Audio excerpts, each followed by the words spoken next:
শুভ দুপুর বন্ধুরা। প্রথমেই তোমাদের সবার কাছে একটু ক্ষমা চেয়ে নিচ্ছি, কেন কদিন থেকে আমার শরীরটা একদম ভালো ছিল না, প্রচুর ঠান্ডা লেগেছে, সর্দি, গলাটা একদমই বসে গেছে, যার জন্য আমি তোমাদের সঙ্গে কোনো ভিডিওই শেয়ার করতে পারিনি।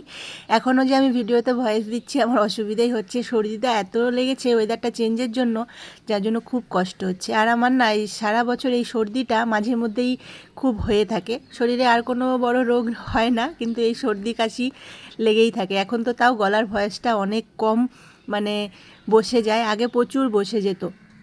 তো আজকে দুপুরে বেশ ভালোই রান্না হচ্ছে, একদম লাল লাল ঝাল ঝাল মাটন কষা হচ্ছে।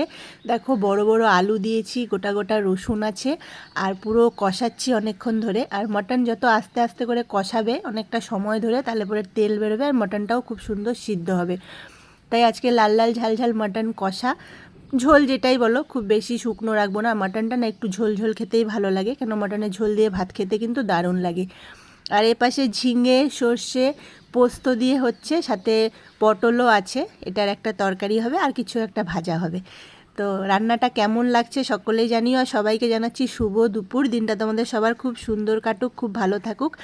আর ভিডিওটা কেমন লাগলো সকলেই জানিও। কদিন থেকে ভিডিও দিতে পারছি না, আমার মনটা খুব খারাপ। সত্যি বলতে আমার ভিডিও না যেদিন করি না, আমার সেদিন দিনটাই ভালো কাটে না। তো শরীরটা একদম ভালো না থাকার জন্য ভিডিওটাও শেয়ার করতে পারিনি।